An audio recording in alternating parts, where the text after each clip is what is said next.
Ouve-se muito falar de lutas pelo poder no momento atual. A batalha interminável pelo domínio e autoridade continua em cada nível da vida. Quem manda aqui? Quem dá as ordens? Quem está no controle? A disputa pelo poder permeia a nossa existência. Atualmente, as notícias jamais nos permitem esquecer a luta pela liderança do mundo entre a Rússia e os Estados Unidos. Há uma constante manipulação pelo poder no governo local e nacional. As companhias manobram para conseguir vantagens sobre os competidores na luta pelo primeiro lugar. As pessoas lutam por posições mais elevadas e mais reconhecimento, passando por cima umas das outras, como degraus de uma escada que as levam ao topo. Todos desejam ser chefe de alguma coisa, do almoxerifado até as salas dos executivos. Na igreja cristã, infelizmente, não é diferente. As denominações competem por superioridade estatística. Líderes de igrejas disputam a popularidade. Dentro das congregações, os irmãos se conduzem quase sempre de modo nada santo na tentativa de obter, conservar e assegurar a sua posição em alguma pista de corrida nos negócios do reino.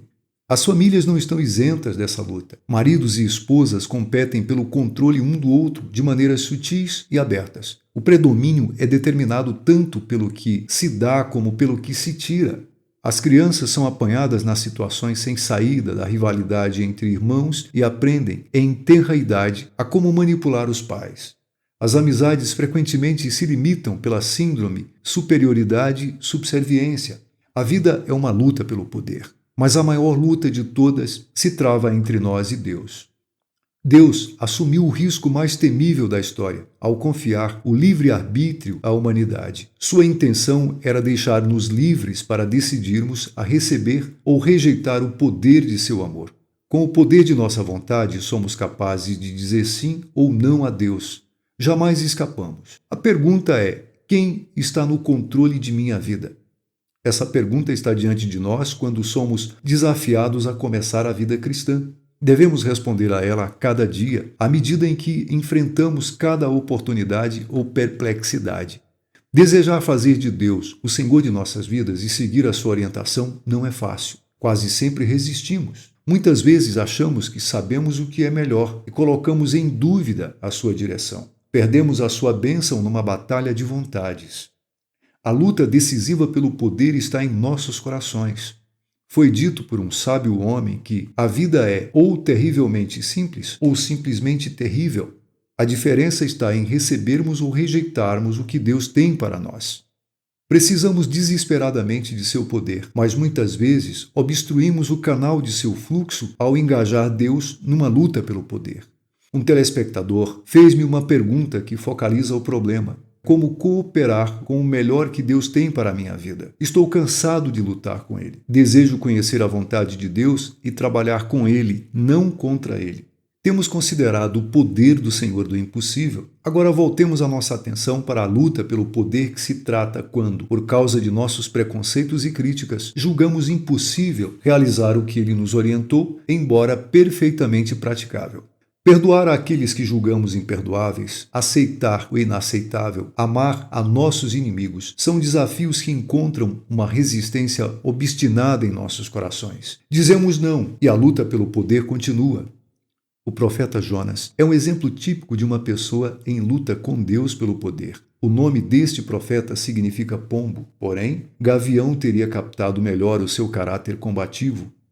Jonas era de uma cidade chamada Gat-Efer, no território de Zebulon, hoje conhecido como Galileia. Ele profetizou durante o reinado de Jeroboão II.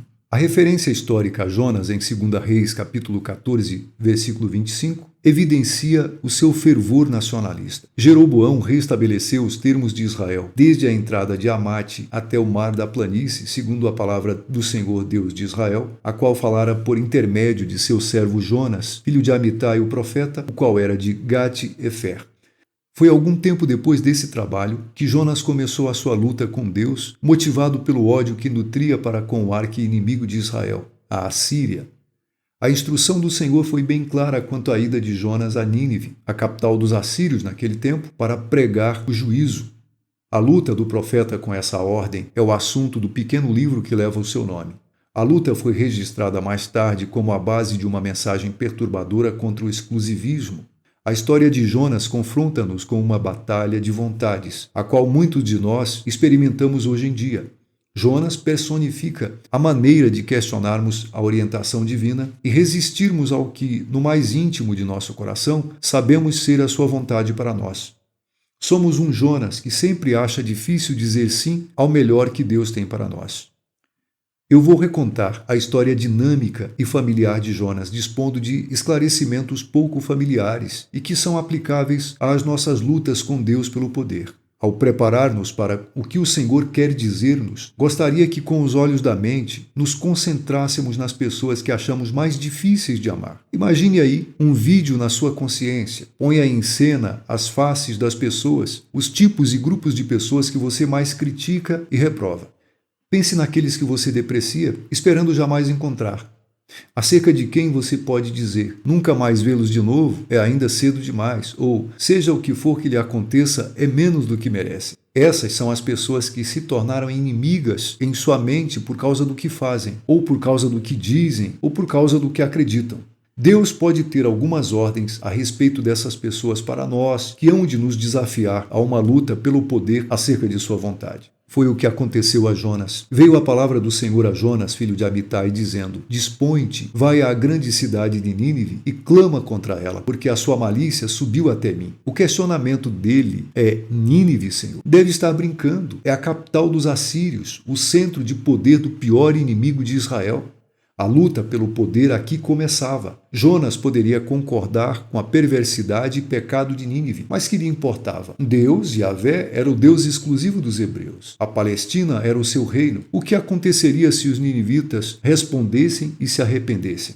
Essa era a essência da resistência de Jonas. A última coisa que ele desejava era tornar-se responsável pela salvação de seus inimigos. Então ele não obedeceria a Deus. E o resto do livro de Jonas registra as suas fugas relutantes. Inclusive, eu gosto de chamá-lo de o mensageiro mais rebelde do Antigo Testamento. Podemos vê-lo a correr de Deus, a correr para Deus a fim de salvar a sua vida e a correr com Deus por um breve período de sucesso profético e depois correr na frente de Deus, cheio de ira e de preconceito. Cada parte enfoca a base da progressão da curta história biográfica de Jonas. Quando a surpreendente revelação da vontade de Deus atingiu o coração nacionalista e exclusivista de Jonas, ele pediu demissão. Começou por fugir para bem longe. Ele já havia trabalhado para o Senhor, mas não estava disposto a trabalhar com ele. Nínive estava situada a noroeste, na margem leste do rio Tigre. Escavações de suas paredes de 13 quilômetros de circunferência apontam uma cidade de amplas dimensões. Para Jonas, Nínive significava o centro do poder assírio, de onde os imperadores sedentos de sangue planejavam a destruição de Israel. Então, ele não iria. Em vez de ir, fugiu para Jope, pagou a passagem, embarcou no navio e partiu para Tarsis, que era uma sossegada vila pesqueira no litoral da Espanha. Ele tinha recebido ordens para ir para o noroeste, mas foi para o oeste. Nínive e Tarsis são duas cidades em direções opostas, cada uma significando algo muito diferente para Jonas. Nínive era a síntese de tudo o que ele fora ensinado a odiar. Esse temido inimigo de Israel era sinônimo de destruição e derramamento de sangue. Para Jonas, era uma cidade dominada pelo pecado, era pagã, idólatra, e nada poderia ser mais repugnante que ir lá pregar arrependimento.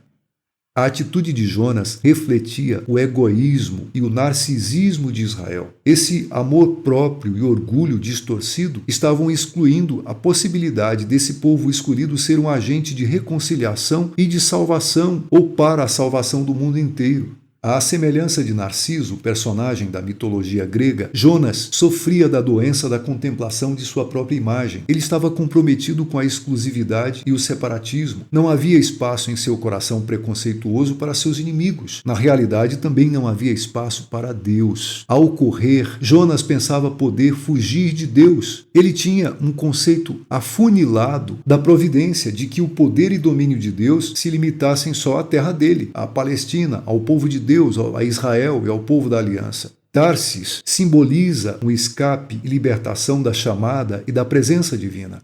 A verdade é que Jonas fugia da realidade de Deus no afã de evitar qualquer responsabilidade. E o mais importante, Jonas esperava pôr um fim a essa luta pelo poder.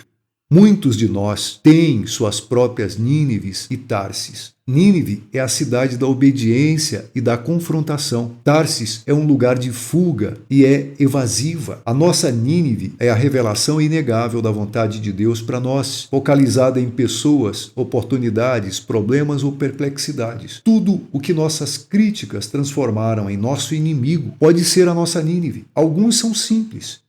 Nínive pode ser simplesmente a exortação do Senhor, a qual estamos ignorando, uma obediência que exige mais do que aquilo que estamos prontos a dar. Seja o que for, Nínive é a chamada de Deus a soar em nossos corações para servi-lo, para sermos a sua pessoa escolhida e dar-lhe o primeiro lugar em nossas vidas. A fuga para a nossa Tarsis pode acontecer em nossas almas bem antes de seguirmos fisicamente para uma Jope, ou antes mesmo de embarcarmos num navio para a Espanha. Alguns estão fugindo de Deus sem jamais sair do local. Podemos estar fugindo quando preenchemos nossa vida com boas coisas, de modo que não deixamos tempo para Deus, quer para atender a um trabalho específico, quer para lidar com pessoas que Ele colocou em nossa agenda. Alguns estão fugindo em muitas direções, mas não sob a direção de Deus. Em uma determinada conferência, anos atrás, eu pedi a um grupo de cristãos que identificasse a Nínive deles. Para a maioria não significava ir a algum lugar, mas ser o povo fiel de Deus onde estavam e expressar amor, perdão e reconciliação aos outros. Um certo homem confessou: gastei a maior parte da minha vida fugindo de Deus, e Ele tem me seguido há anos. Creio nele e frequento a igreja regularmente. Na verdade, sou muito ativo como líder e colaborador. As pessoas pensam em mim como um bom cristão, mas por dentro eu venho tentando esquivar-me à vontade de Deus. Levo uma vida de frenética atividade, mas estou correndo na direção errada. E isso foi a confissão de uma pessoa. E anos atrás, o Senhor tocou as atitudes dele e pediu certas mudanças. Ele ainda hoje foge do impacto desse encontro. Por isso, digo, Tarsis pode estar dentro de nossas próprias almas. Não perca a implicação alarmante da chamada que pôs Jonas a fugir de Deus. Quando nos tornamos cristãos, Deus inicia a transformação de nossa preocupação egoísta, narcisista. Ele procura colocar-nos no assunto central do reino, fazer com que nos movamos com Ele ao amar pessoas e expressar-lhes o que Ele tem feito em nós. Não existe voos solitários. Não podemos agarrar a Deus como uma posse particular para que nos ajude a levar até ao fim os nossos alvos. Ele nos pôs em mira para surpresas inesperadas, com pessoas improváveis e com desafios não antecipados. Jonas apostou a sua vida na falsa ideia de que poderia fugir da presença de Deus. Em Jope, ele embarcou num navio para Tarsis e imediatamente anestesiou o coração rebelde com o sono. Ele se esqueceu de que Yahvé é Senhor da terra e do mar. A vastidão do Mediterrâneo estava tanto sob a providência de Deus como a sua amada cidade natal, Gat-Efer. Para Jonas, os ventos começaram a soprar naquele navio e o mar se agitou. O capitão do navio e sua tripulação foram tomados pelo pânico. Eles diziam: os deuses estão irados, zangados com alguém nesse navio, e lançaram sortes para descobrir o culpado. E esta sorte caiu sobre Jonas. Perguntaram logo: quem é você? Qual é a sua ocupação? De onde veio? Jonas respondeu-lhes que era um hebreu e pertencia ao Deus de Israel. Então ele confessou que estava fugindo da presença de seu Deus. Os marinheiros suplicaram a Jonas para que orasse ao seu Deus, e todos se uniram numa fervorosa oração por segurança, mas nada adiantou. Finalmente Jonas pediu que o lançassem ao mar. Os marinheiros tentaram tudo antes de atenderem àquele estranho pedido. Observe que o masoquismo está muito perto do narcisismo ou do egoísmo. Quando não podemos construir o nosso mundo em torno de nós mesmos, com frequência esperamos e às vezes assumimos a responsabilidade de castigar-nos a nós mesmos. Você sabe o que aconteceu. Jonas foi lançado ao mar e a tempestade acalmou. Deus foi o autor dessa tempestade. E Deus desejava prosseguir com o capítulo seguinte da sua luta pela vontade de Jonas. A intervenção do grande peixe lembra-nos que os pensamentos de Deus para nós são de paz e não de mal, para vos dar o fim que desejais. Jeremias 29, 11. O segundo capítulo de Jonas revela que no ventre do peixe, Jonas correu em espírito para Deus. A excelente oração que fez, cheia de citações dos salmos e ditos de Israel, expressam a redescoberta de Jonas da onipresença de Deus e de sua boa vontade em livrar aqueles que, em sua angústia, se voltam para ele. Todos nós conhecemos ocasiões de desespero, nas quais clamamos: Deus, me ajude, por favor. E isso ocorre quando caímos prostrados sobre os nossos rostos, enquanto fugíamos dele. Criamos com isso muita confusão. A vida cai sobre nós. O Senhor de quem nós estamos tentando escapar torna-se a nossa única esperança. Não merecemos a sua intervenção ou uma segunda oportunidade, mas nada resta a fazer senão clamar por sua ajuda. Não devemos ser simplistas acerca da dificuldade. Há ocasiões em que o problema indica que estamos sendo fiéis e enfrentando o mal. Outras vezes, o problema aparece no nosso caminho sem a mínima explicação ou propósito. Indagamos por que é que nós não estamos livres dessa dificuldade pela qual estamos passando. Então, geralmente depois da perplexidade frustrante, olhamos para o passado e percebemos que, através dela, crescemos na graça de Deus.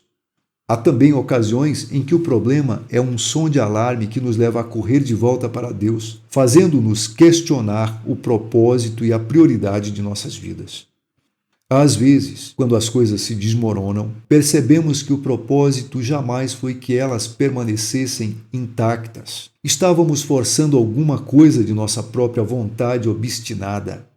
Para Jonas, a corrida na direção de Deus pedindo ajuda exigia uma nova teologia e uma atitude transformada. Ele não poderia escapar da presença de Deus. Não havia lugar para onde correr que Deus não estivesse lá esperando por ele. Quando Jonas foi cuspido na praia, Deus estava pronto para retornar ao plano zero. O Senhor não alterou a sua ordem. O rebelde profeta se humilhou e começou a sua jornada para Nínive.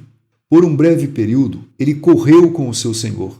Os resultados foram alarmantes e terríveis. Ao chegar a Nínive, recebeu uma mensagem de acordo com o seu coração censurador, julgador, mas ele não tinha ideia do arrependimento e reavivamento que imediatamente produziria. O colérico profeta caminhou com largas passadas pelas ruas da capital assíria, bradando condenação com uma clareza indiscutível. Ele dizia: ainda 40 dias e Nínive será subvertida ou destruída. Podemos imaginar que as pessoas de Nínive tenham perguntado: quem é que está dizendo tal coisa? E Jonas falou-lhes acerca do julgamento de Yahvé sobre o pecado de suas vidas e sobre a iniquidade de Nínive. Lendo nas entrelinhas do relato do 3º capítulo, percebemos a poderosa atividade do Espírito de Deus naquela cidade pagã. Quando o rei de Nínive ouviu a mensagem, ele conduziu um movimento nacional de arrependimento. A cidade inteira vestiu-se de panos de saco e cinzas e também de contrição e angústia. O que se segue aqui é um ato duplo de arrependimento que nos impele mais a fundo em nossa compreensão do Senhor do impossível. Aquele povo se arrependeu e Deus também. Jonas 3,10 diz: viu Deus o que fizeram, como se converteram do seu mau caminho, e Deus se arrependeu do mal que tinha dito lhes faria e não o fez. Usa-se a mesma palavra para o arrependimento do povo e o de Deus. O Senhor mudou de ideia em resposta à confissão do povo. Isso é muito importante para nós. Deus é contra o pecado, mas Ele é por nós. Não podemos fugir de diante de sua face de retidão e justiça. O julgamento do pecado é a separação de Deus agora e para sempre. Mas no momento em que nos voltamos para Ele, Ele nos recebe com graça e perdão. É um novo começo. Jonas, é claro, suspeitava dessa verdade o tempo todo, e foi essa a razão de não desejar obedecer à ordem do Senhor para ir a Nínive. Agora, aquele profeta que fugia de Deus, corria ao lado de Deus e foi tão eficaz em proclamar a sua palavra de arrependimento a Nínive que ele viu o resultado. Porém, ele começou a correr de Deus novamente, à frente de Deus, revoltado porque ele estava irado, porque ele viu que Deus graciosamente se arrependeu do julgamento. A luta pelo poder havia recomeçado a todo vapor. O que Jonas menos desejava era que Nínive alcançasse perdão, pois tal arrependimento significava que ele teria de mudar de atitude para com seus inimigos. Ele estava mais comprometido com os seus juízos negativos e com o seu mau humor do que com Deus. A sua oração, se é que podemos chamá-la assim, expressa o estado de seu coração vingativo. Ah, Senhor, não foi isso que eu disse, estando eu ainda na minha terra? Por isso me adiantei fugindo do Senhor para Tarsis, pois eu sabia que és Deus clemente e misericordioso, tardio em irar-se e grande em benignidade, e que te arrependes do mal. Jonas não era capaz de desistir da luta pelo poder. Ele continuou a lutar até o último e fatal assalto, no qual questionou a natureza e o propósito de Deus. Ele preferia morrer a desistir. Nós estamos, às vezes, tão comprometidos com nossas predições acerca de pessoas e situações que nos desagradam, que nem mesmo a mente de Deus pode mudar as nossas mentes. É fácil empenharmos na destruição de pessoas e situações, de tal modo que a força destrutiva se volta contra nós mesmos. O fato de nosso ego assegurar o fracasso de alguma coisa ou alguém produz resultados assustadores. O seguinte comentário: veja só, eu não disse, ou eu estava certo o tempo todo, eu sabia que ia dar nisso. Isso é sinal claro de que estamos correndo adiante de Deus, alimentando a nossa ira e não com Deus. Você já sentiu uma satisfação interior quando alguém de quem você não gosta satisfaz as suas piores expectativas? Quando você imagina o mal para essa pessoa e esse mal acontece, você fica satisfeito interiormente? Você já se sentiu surpreendido pelo seu próprio deleite quando um concorrente fracassou de acordo com o seu prognóstico? Muitas de nossas lutas pelo poder com as pessoas são uma extensão de nossa luta pelo poder com Deus. Quando Deus passa pelo nosso negativismo e abençoa outros, o que podemos fazer? Jonas tinha duas opções: unir-se ao povo de Nínive confessando o seu próprio pecado ou tomar em suas próprias mãos o julgamento de si mesmo. A batalha final de vontades com Deus surge quando bancamos Deus de nosso próprio destino com autocondenação. Jonas desejava morrer porque não podia fazer que Deus marchasse segundo o seu ritmo. Alguns são mais sutis, eliminam a pessoa especial que são em morte lenta através da ira dirigida para dentro contra si mesmos. E Jonas estava correndo adiante de Deus e não com Deus quando ele se sentou a leste de Nínive, contemplando do alto a cidade e esperando a sua destruição.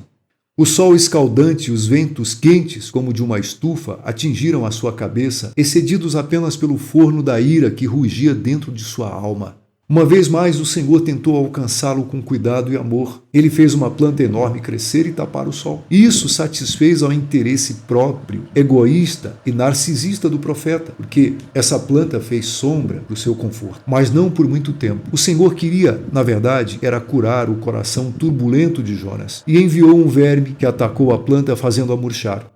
O propósito de Deus aqui era lembrar ao profeta que ele, o Senhor, da mesma forma como dá suas bênçãos, as tira, caso elas não tragam os corações para ele. Porém, o Senhor é bondoso em sua luta final pela vontade de Jonas. A expressão ou a pergunta, é razoável essa tua ira? É uma maneira bondosa de perguntar quem de fato tem o direito de ficar zangado. Se houvesse justificação de alguma ira, era o Senhor quem tinha o direito de irar-se com o seu profeta petulante. Em vez disso, ele persistiu em oferecer compaixão. Mas é difícil parar alguém que corre velozmente adiante do Senhor, sem o Senhor, e tenta dizer-lhe ao mesmo tempo como dirigir o universo, como tratar as pessoas.